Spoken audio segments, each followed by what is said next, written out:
कार्यक्रम के प्रायोजक हैं कमला पसंद, स्वाद में हमेशा 2 कदम आगे।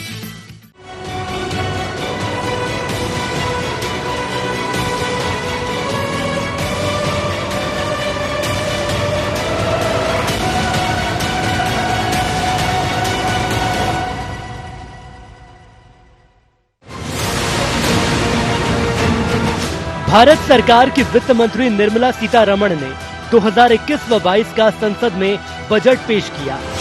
ये बजट आपदा को अवसर में बदलने का एक प्रयास है, जिसमें भारतीय अर्थव्यवस्था को उबारने के लिए कई बड़ी घोषणाएं की गई। पूरा बजट 6 स्तंभों पर आधारित रहा। स्वास्थ्य और कल्याण, भौतिक और वित्तीय पूंजी और अवसंरचना, आकांक्षी भारत के लिए समावेशी विकास, मानव पूंजी में नवजीवन का संचार, नव प्रवर्तन और अनुसंधान एवं विकास, साथ ही न्यूनतम सरकार और अधिकतम शासन, यानी सरकार ने इस बजट में भारत को आत्मनिर्भर कैसे बनाया जाए, इस पर ध्यान दिया है। किसानों को मीठी गोली और इकोनॉमी को बूस्टर डोज देने का काम किया है। लेकिन इस बजट में ये भी ध्यान रखा गया है कि इंफ्रा के जरिए उन राज्यों में जहां चुनाव होना है, विशेष सौगातें दी गई हैं। बजट आने के तत्काल बाद शेयर बाजार ने जो स्वागत किया, उससे सरकार उत्साहित है और प्रदेश के मुख्यमंत्री शिवराज सिंह चौहान ने इस बजट को समावेशी बजट बताया है। ये बजट इंडिविजुअल्स, इन्वेस्टर्स, इंडस्ट्री और साथ ही इंफ्रास्ट्रक्चर सेक्टर में बहुत सकारात्मक बदलाव लाएगा। साथियों, ऐसे बजट देखने को कम ही मिलते हैं जिसमें शुरू के 1-2 घंटों में ही इतने सकारात्मक रिस्पांस आए। माननीय वित्त मंत्री जी ने जो बजट प्रस्तुत किया है वो आत्मनिर्भर भारत का बजट है। कोरोना काल में एक नई दिशा और एक नई दृष्टि देश के विकास और जन कल्याण की इस बजट में दी गई है। ये क्रांतिकारी बजट है, ऐतिहासिक बजट है, भारत की समृद्धि और विकास का बजट है, जिसमें समाज के सब वर्गों का ध्यान रखा गया है। पहली बार पेपरलेस बजट प्रस्तुत किया गया। स्वदेशी बही खाते की जगह टैबलेट में पूरा बजट नजर आया और इसी के जरिए डिजिटल को बढ़ावा देने की बात भी कही गई।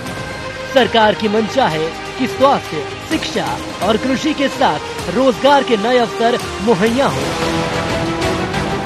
इसलिए एफडीआई पर ज्यादा जोर दिया गया है और शायद यही कारण है कि कांग्रेस ने बजट को निराशाजनक बताया।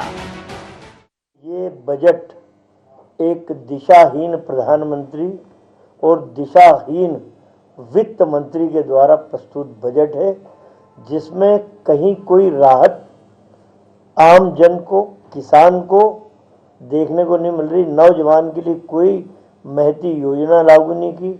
उल्टे मैंने जो सुना, कृषि के नाम पे मनोवैज्ञानिक ब्लैकमेल करने की कोशिश नरेंद्र मोदी साहब ने की है। बजट आने के बाद केंद्र से लेकर राज्य सरकार उत्साहित है, लेकिन टैक्स स्लैब में कोई बदलाव न होने से मध्यम वर्ग की प्रतिक्रिया मिली जुली है। तो क्या सरकार ये मानकर चल रही है कि चुनाव में अभी वक्त है और आर्थिक स्थिति ठीक करने के लिए कुछ कड़े कदम उठा लिए जाएं, जिसका असर इस बजट में दिखाई दिया है। लेकिन पूरे बजट को देखें तो समझ आता है कि न काहू से दोस्ती, न काहू से बैर। Bureau report, IND 24।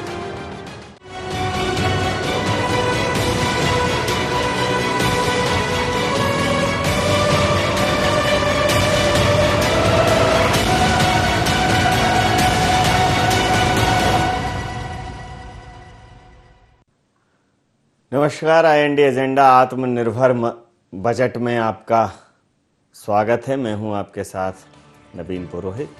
चर्चा को विस्तार देंगे, उसके पहले IND एजेंडा के मुख्य बिंदुओं की तरफ एक निगाह डालते हैं। क्या आम बजट 2021-22 से आत्मनिर्भर बनेगा भारत?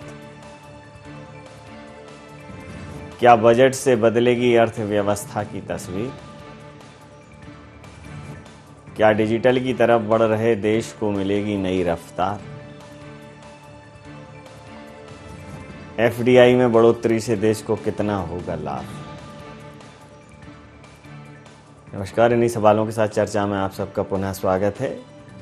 कोरोना महामारी के दौर में देश का पहला, महामारी के दौरान तो निश्चित रूप से ये बजट प्रस्तुत हुआ और ये देश का ऐसा पहला बजट है जिसमें बजट प्रिंट नहीं हुआ, डिजिटल माध्यम से बजट का प्रस्तुतिकरण किया गया और जो बजट को लेकर एक रस्म और औपचारिकताएं होती थीं वो इस बार कोरोना के कारण नहीं हो पाई। निश्चित रूप से पूरा विश्व इस विभीषिका से जूझ रहा है, लेकिन राहत की बात है कि भारत की बायो कंपनियों द्वारा, भारत की रिसर्च कंपनियों द्वारा, भारत के वैज्ञानिकों द्वारा 2 ऐसी दवाओं का निर्माण कर लिया गया है, वैक्सीन का, जिससे कहीं ना कहीं कोरोना का खौफ तो कम हुआ है और वो खौफ ये सहायक सिद्ध हुआ है कि वो अर्थव्यवस्था की जो रफ्तार है उसको बढ़ा सके। लोगों के दिमाग में एक डर का जो माहौल था वो कम हुआ है और अब धीरे धीरे सामान्य जनजीवन पटरी पर लौट रहा है, तो व्यवसाय भी पटरी पर लौट रहे हैं और उसका परिणाम ये है कि अर्थव्यवस्था भी वापस से अपनी रफ्तार पकड़ रही है। लेकिन जिस प्रकार का बजट आया है उस बजट में मध्यम वर्गीय लोगों के लिए कोई खास बदलाव नहीं दिखा। जो प्रत्यक्ष बदलाव है, इनकम टैक्स स्लैब में कोई बदलाव नहीं है। जो छोटा व्यापारी है वो जीएसटी और जो कराधान है उनको लेकर कुछ उम्मीदें कर रहा था, उसमें भी खास कुछ नहीं है। लेकिन रक्षा और स्वास्थ्य पर खासा खर्च करने की सरकार ने मंशा दिखाई है। कांग्रेस कह रही है कि ये आत्मनिर्भर बजट नहीं है, बल्कि एक झूठ का पुलिंदा है, एक ख्वाबों का पिटारा है जो आधारहीन है। वहीं भारतीय जनता पार्टी इसको अद्भुत बजट कह रही है कि इस दौर में भी अगर ऐसा बजट प्रस्तुत किया है तो ये मोदी सरकार की दूरदर्शिता है, उनका एक अच्छा विजन है। इसी मुद्दे पर करेंगे चर्चा। हमारे साथ चर्चा में शामिल है ब्रजगोपाल लोहिया जी, मीडिया वार्ताकार हैं मध्य प्रदेश भारतीय जनता पार्टी के, अपराजिता पांडे प्रवक्ता है मध्य प्रदेश कांग्रेस की, प्रकाश हिंदुस्तानी साहब वरिष्ठ पत्रकार हमारे साथ हैं। आप समस्त महानुभावों का बहुत बहुत स्वागत है। ब्रजगोपाल जी, आप बताइए कि इस बजट में ऐसा क्या है जिससे आपको लगता है कि भारत आत्मनिर्भर हो जाएगा? प्राइवेटाइजेशन खासा दिखाया गया है, एयरपोर्ट्स पे पाइपलाइन जो हैं अपने ऑयल्स की वो बेचेंगे, एयरपोर्ट्स जो है बेच देंगे और अन्य हिस्सेदारियां बेचेंगे सरकारी कंपनियों में। बहुत कुछ बेचने की बातें आ रही हैं, उन पर प्रश्न चिन्ह विपक्ष लगा रहा है, क्या कहेंगे? नहीं, मैं आपको 2 बातें बताऊं जी। एक तो जिसे बेचना कहते हैं, वो बेचना शब्द गलत। जी। किसी चीज का निजीकरण करना और उसमें सरकार की हिस्सेदारी इस लेवल तक कम करना कि उसमें जो 51% स्टैक है वो जनता तक चला जाए। और जनता पीपीपी जो मॉडल है, ये प्राइवेट पब्लिक पार्टनरशिप का जो मॉडल है, उस आधार पर हम विकास करें। और ये अवधारणा 51% किसके पास चला जाए, सरकार के पास के बाकी कंपनियों के पास? सरकार ज्यादातर में ये चाहती है कि ज्यादातर मैनेजमेंट निजी हाथों में हो, जो कुशल लोग हैं उनके हाथों में हो, जो बेहतर कर सकते हैं उन हाथों में हो। सरकार के पास कुशल लोग नहीं। नहीं, देखिए, जिन हाथों में सरकार के पास, जिन लोगों के पास सरकारें रही, उन्होंने क्या किया? एयर इंडिया को 250 ऐसे हवाई जहाज खरीद के दे दिए जिनके पास रूट नहीं थे और 50,000 करोड़ के कर्जे में एयर इंडिया को छोड़ दिया था। मैं उस विषय में नहीं जाना चाहता, परंतु आज जो विषय है कि आज इस बजट में क्या हुआ, आज इस बजट में वो हुआ जो ये देश जिसकी बरसों से प्रतीक्षा कर रहा था। सबसे बड़ा प्रमाण इस बजट का है कि सर्वकालिक भारत के इतिहास में ये पहला बजट है जिस दिन बजट पेश होते ही शेयर बाजार में एक ऐसी रैली देखने को मिली, जबकि वो नीचे आता था हर बार। इस बार पहली बार वो रैली में शामिल हुआ और 5.35% तो सेंसेक्स बढ़ा और 5.11% एनएसई। ये प्रमाण है इस बात का कि जो लोग अर्थव्यवस्था की गति को समझते हैं उन्होंने इसे ठीक तरीके से देखा। 1,18,000 करोड़ का निवेश सड़कों में होगा, सरकार करेगी। 1,10,000 करोड़ का निवेश रेलवे में होगा जो सर्वकालिक सर्वाधिक है। 22,000 करोड़ मेट्रो को दिए जाएंगे, 18,000 करोड़ से सार्वजनिक परिवहन को दिए जाएंगे और ऐतिहासिक रूप से सबसे बड़ी वृद्धि 137% की वृद्धि स्वास्थ्य बजट में हुई है कि इस देश का आम आदमी अपने आप को स्वास्थ्य के मामले में सुरक्षित महसूस कर सके। तो 2.42 लाख करोड़ की वृद्धि इस बजट में हुई है। 137% बजट बढ़ा है।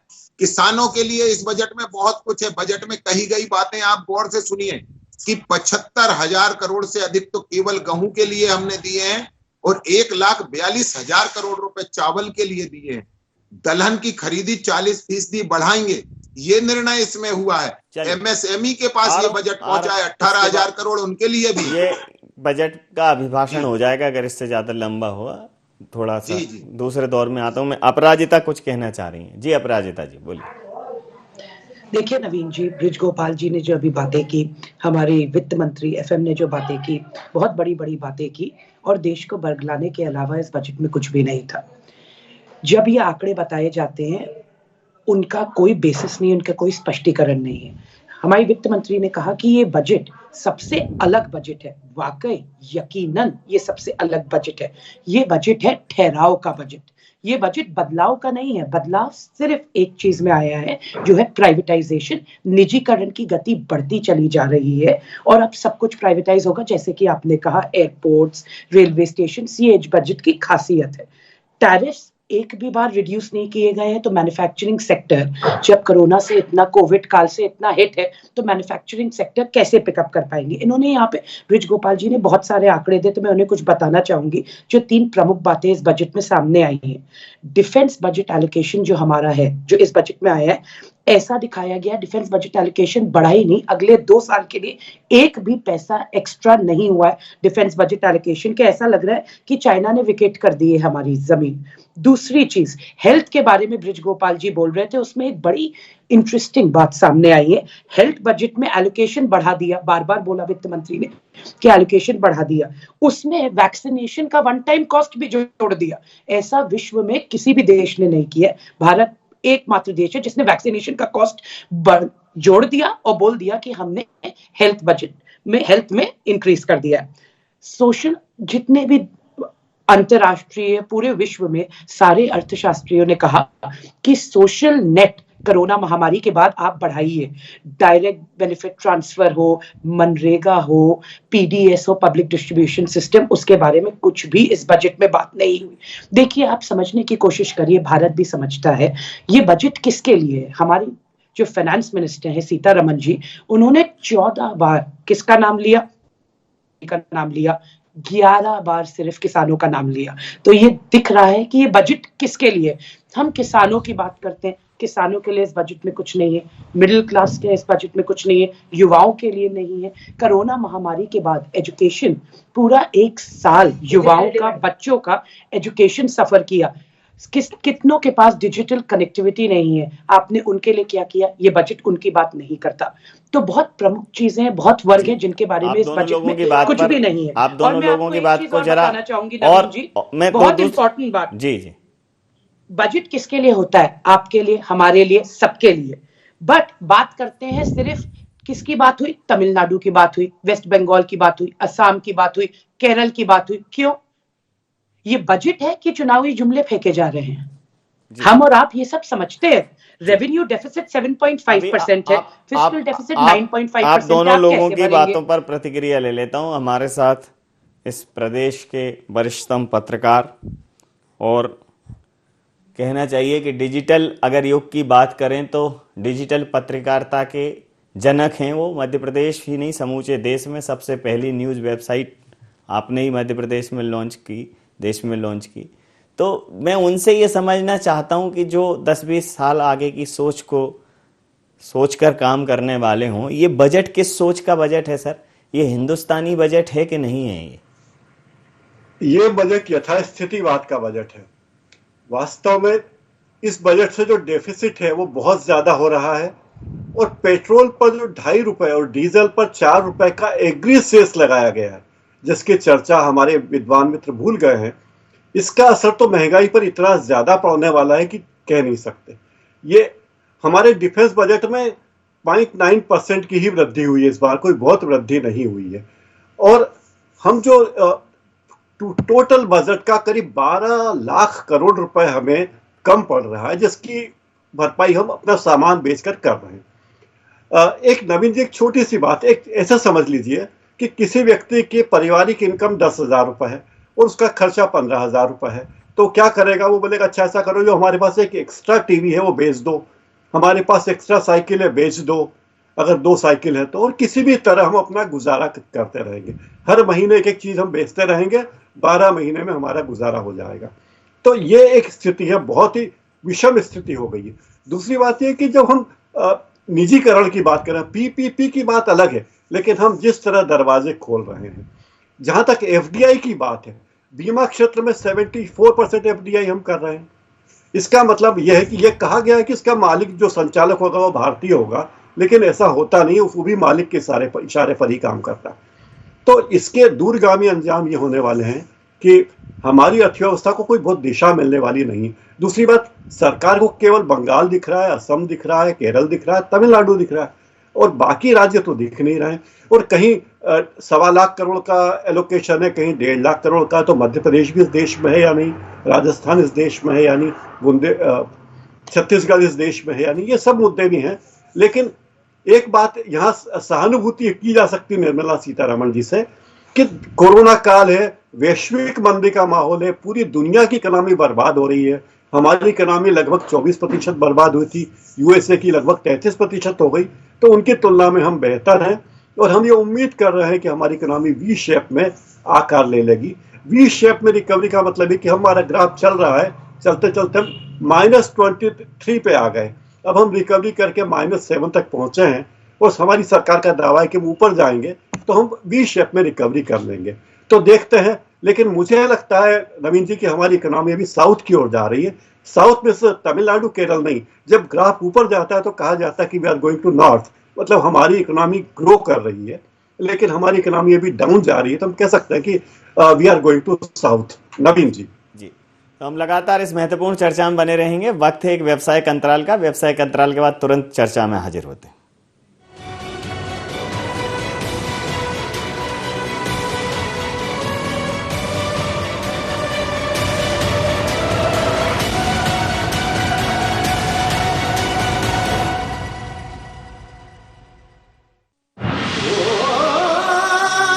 कोई खास है, कोई बात है, कमला पसंद। जीते दुनिया, हर बाजी जीते, हर अदा में शाही अंदाज है। कमला पसंद पान मसाला, शाही स्वाद, शाही अंदाज, स्वाद में हमेशा 2 कदम आगे।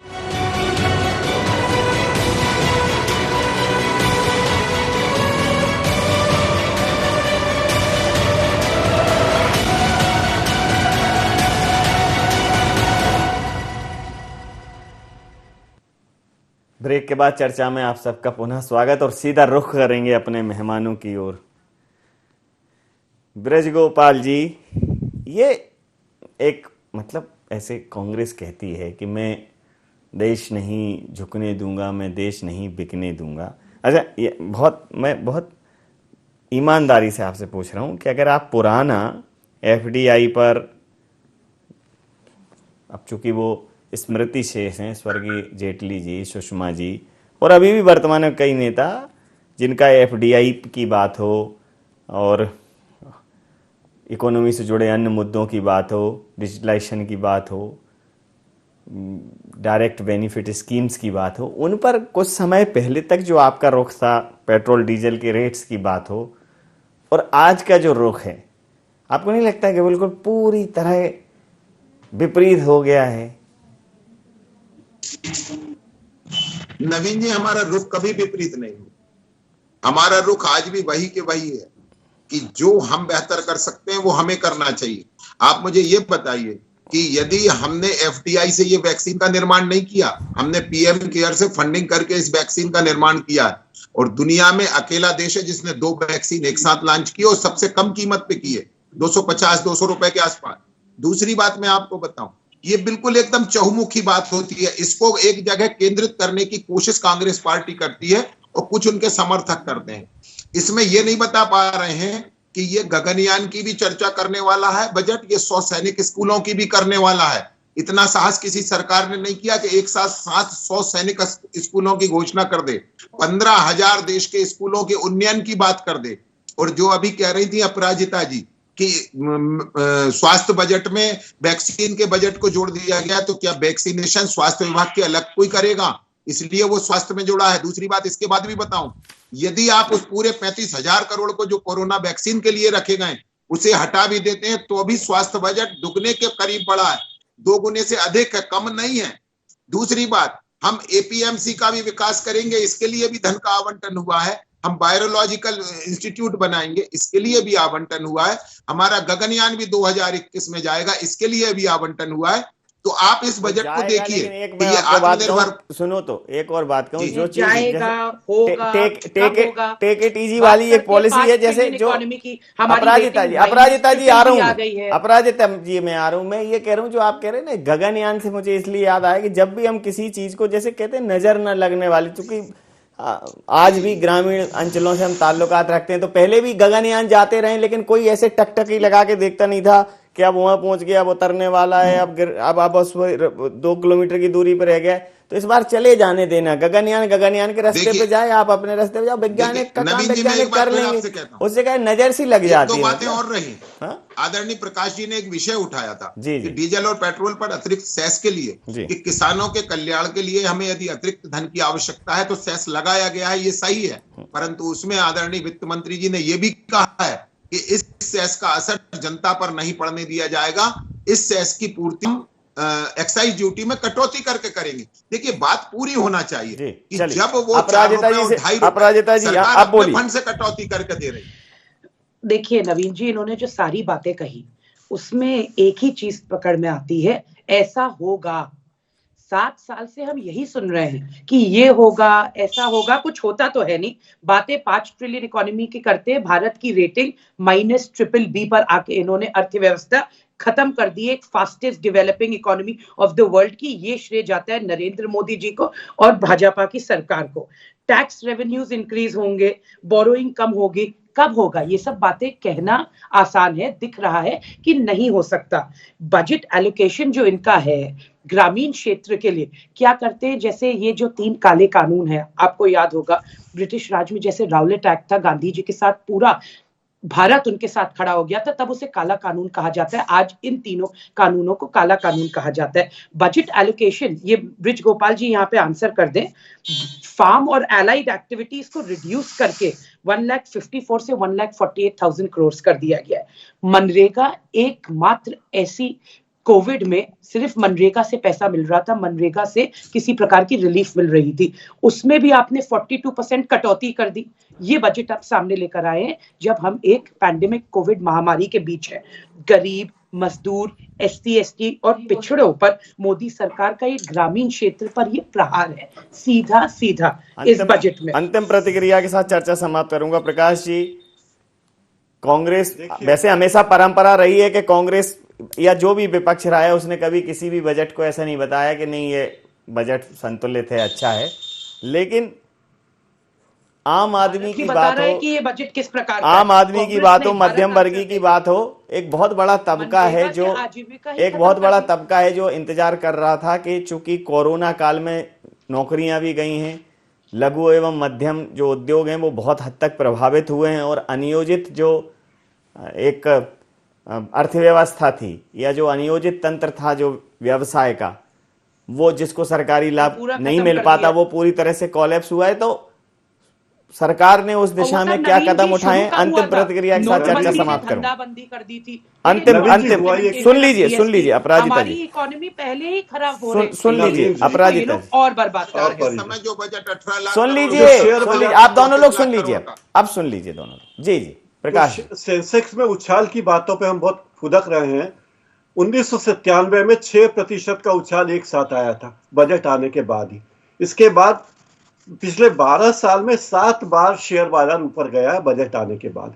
एक बात। दूसरी बात यह है कि हम अपने स्वास्थ्य के खर्च को लेकर बात कर रहे हैं। अभी तक हमारे देश में 1.3% तक ही हेल्थ पे हमारा जीडीपी का खर्च था। दुनिया के और देशों में 9% तक खर्च है।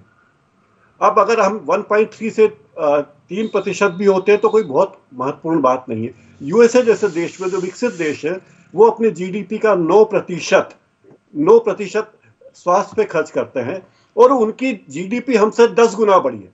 तो आप समझ सकते हैं कि हमसे 3000% या 30 गुना ज्यादा उनका स्वास्थ्य पर खर्च ज्यादा है। तो अभी हमें बहुत लंबी दूरी तय करनी है। बहुत ज्यादा खुश होने की जरूरत नहीं है। हमारी सरकार के पास साधन है नहीं। अब मैंने कहा ना कि घर के पुराने सामान बेच के हम अपना गुजारा कर रहे हैं, क्योंकि तनख्वाह हमारी इतनी है नहीं, कर्जा बहुत हो गया देश पे, तो हम ये काम कर रहे हैं। दूसरी बात, एक छोटे से किस्से से 1 मिनट पर किस्सा खत्म कर रहा हूँ। मैं नवभारत टाइम्स मुंबई में था, तो एक दिन बजट आया तो मुझे संपादक जी ने कहा कि जन कवि नागार्जुन की प्रतिक्रिया लेके आइए। तो मैं नागार्जुन साहब के पास गया कि साहब आपको बजट पे क्या कहना है। पहले मैंने संपादक से कहा कि बजट पे अर्थशास्त्री की प्रतिक्रिया लीजिए, प्रोफेसर की लीजिए। बोला नहीं, कवि की लेके आइए। तो नागार्जुन जी ने एक बात कही थी, वो मुझे याद है। उन्होंने कहा अगर बजट से पूंजीपति खुश है तो समझ लो कि ये बजट गरीबों के खिलाफ है, और अगर इस बजट से पूंजीपति दुखी है तो समझो कि ये बजट गरीबों के हित में है। तो आप देख सकते हैं शेयर बाजार जो इतना खुश है, क्योंकि उसे शेयर बाजार का इंडेक्स ऊपर बढ़ रहा है, वो निवेश के कारण नहीं बढ़ रहा है, सट्टेबाजी के कारण बढ़ रहा है। डेली का जो सट्टा हो रहा है उसमें बढ़ रहा है। तो इस बात को हमें गौर करना चाहिए। अभी बहुत लंबी लड़ाई है। कोरोना भी कई साल तक, 2-3 साल तक हमारा पीछा नहीं छोड़ेगा। इकोनॉमी को रिकवर करने में काफी लंबा समय लगेगा। हमें आशा करनी चाहिए कि हम भगवान हमें सही रास्ते पर ले जाए। नवीन जी। जी, समय सीमा के चलते मैं ये चर्चा यहाँ समाप्त करूंगा। आप समस्त महानुभावों का बहुत बहुत धन्यवाद, बहुत बहुत आभार।